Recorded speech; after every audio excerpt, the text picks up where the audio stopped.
Le 17-19, en direct de la brasserie au bureau. Je sais pas de ton côté, mais nous ici, il y a de l'ambiance au bureau, du côté du quai François Mitterrand pour cette soirée spéciale du lancement de Myson. Nous avons des nouveaux invités qui sont avec nous autour de la table. On accueille monsieur Vincent Priault qui est directeur du Trampolino. Bonsoir Vincent. Bonsoir. Merci d'avoir répondu à notre invitation et merci d'être avec nous. Et puis on accueille aussi un groupe qui est en développement là-bas, Denis et Susanna, alias Psychotique Boa. Bonsoir. Bonsoir. Bonsoir. Alors, Paul, est-ce que tu peux nous rappeler ce que c'est Trampolino, toi qui es expert de ce genre de structure? Expert, je dirais pas expert, mais en tout cas j'ai cherché. Donc créé en 90 à l'initiative des partenaires publics et des acteurs de la musique actuelle, Trampolino accompagne les artistes, les musiciens, les organisateurs de concerts, les labels et les développeurs dans la mise en œuvre de leurs projets artistiques. Donc après plus d'une vingtaine d'années d'action et d'expérimentation, donc l'installation de Trampolino à La Fabrique permet de rester orienté vers l'innovation et en créant des projets avec une charte éthique culturelle et les principes de l'économie solidaire. Est-ce que c'est ça, Vincent ? Oui, c'est un bon résumé. C'est comme si Trampolino l'avait écrit. C'est un très bon résumé. Je dis pas que c'est pas Trampolino qui l'a écrit, justement. Et alors justement, oui, c'est le développement des artistes, des acteurs du milieu artistique, l'accompagnement dans toutes les structures un petit peu. Et voilà, c'était vraiment la réflexion en 90, donc c'est quand même assez âgé. Il y avait plein d'activités artistiques, d'artistes, de groupes qui exerçaient leurs projets, qui développaient, qui jouaient ici et là. Et puis, effectivement, il n'y avait aucune reconnaissance, il n'y avait pas forcément de lieu adapté pour répéter, pour se former, il n'y avait pas de lieu de diffusion aussi. La salle olympique était brinque-ballante et plutôt fermée. Et donc, il y a eu une volonté politique, face à une demande d'acteurs, de dire il faut qu'on développe quelque chose. Et donc, Trampolino, c'est une grosse structure ressources qui accompagne les projets. On part des projets. Et en fonction du projet, il va y avoir des soutiens, des dispositifs, des outils. Voilà. Et du coup, c'est assez large. On peut aussi bien répéter, mais aussi se former, avoir des conseils parce qu'on souhaite sortir un disque, avoir des conseils parce que on est en train de travailler sur un plan de promo, et comment on aborde la question, les réseaux sociaux, les multimédias. Enfin, c'est vraiment...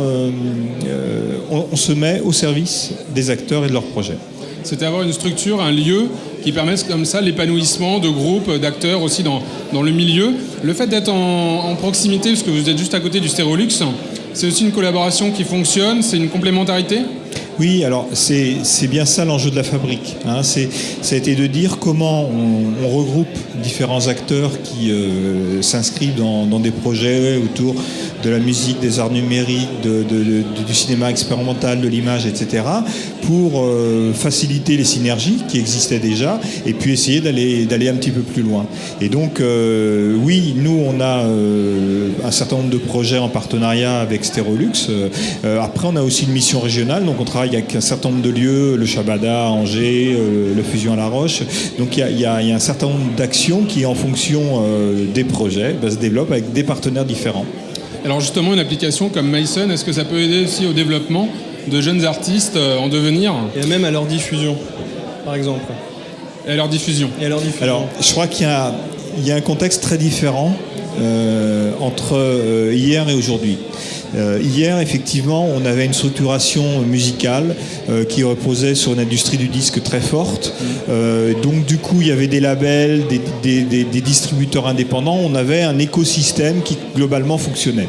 Cet écosystème, il a été complètement stoppé avec, effectivement, le développement du web, avec la notion de gratuité, la notion d'un autre rapport, finalement, de l'économie de la musique. Alors, il faut aussi reconnaître que ça a croisé la première crise de l'intermittence, et on voit bien que la situation est très complexe. Donc aujourd'hui, oui, il y a besoin de multiples réseaux sociaux, il y a besoin de multiples outils qui vont permettre aux artistes de montrer qu'ils existent, qui vont permettre aussi aux artistes de renforcer leur développement, leurs projets et leur économie, puisque aujourd'hui, les artistes sont vraiment contraints d'avoir une vision très large de leur développement et donc d'utiliser tous les outils possibles pour exister, construire et mettre leur projet en lisibilité. Alors du point de vue des artistes, une structure comme Trampolino, ça vous apporte quoi concrètement ? C'est un super lieu pour déjà répéter pour nous, et puis effectivement il y a des outils, donc ça nous permet de se confronter aux questions auxquelles on ne pense pas forcément, la promotion, la diffusion, voilà. Oui, parce que vous, au départ du projet, c'est un départ artistique, c'est des choix artistiques, la construction d'un projet. Et finalement, toutes ces questions, elles sont aussi très importantes dans la réalisation et les actions à mettre en œuvre, obtenir des dates, exister dans le paysage. C'est un accompagnement nécessaire que vous n'auriez pas eu s'il n'y avait pas cette structure. Ouais, c'est ça. Ouais. Et quels sont les outils comme ça qui vous servent le plus à Trampolino pour qu'on essaie d'expliquer aux gens ce qui permet vraiment au groupe de se développer les plus simples déjà, quand on veut faire des concerts, c'est où sont les adresses pour aller démarcher ce qui nous concerne, nous les bars. Donc c'est des contacts. C'est des contacts. Comment les démarcher, c'est quoi faire une démo. Nous on est au plus simple des demandes, mais rien que là effectivement on bénéficie de l'expérience de Trampolino. Et justement, ces salles de répétition, c'était avant de connaître Trampolino, est-ce que vous avez eu du mal comme ça à trouver des lieux pour répéter, pour développer votre musique ? C'est pas facile de trouver des lieux sur Nantes pour répéter. Il y a pas beaucoup de salles. Ouais. Alors on le disait aussi, la musique évolue. Il y a eu cette crise du disque. Il y a maintenant cet Internet qui est très présent avec du streaming, du téléchargement numérique, la disparition du physique et on va dire entre guillemets sauf le vinyle. Est-ce qu'il faut aussi s'adapter à des outils finalement qu'on ne connaît pas et sur lesquels on a besoin d'avoir des informations, des connaissances qu'on n'a pas ? Ouais, c'est exactement ça, parce que nous en fait, en gros on vient des années 80 et malgré tout on fait le pari de se faire un micro-label, donc de rester sur le physique. Donc tout ce qui concerne la diffusion numérique, on a besoin d'être aidé par Trampo, parce qu'on n'y connaît rien. Eh bien Psychotic Boa, on va écouter ce que ça donne tout de suite, on va vous laisser rapidement vous mettre Merci. en place. On va revenir du coup avec Vincent pour un complément d'information justement sur l'accompagnement que permet Trampolino.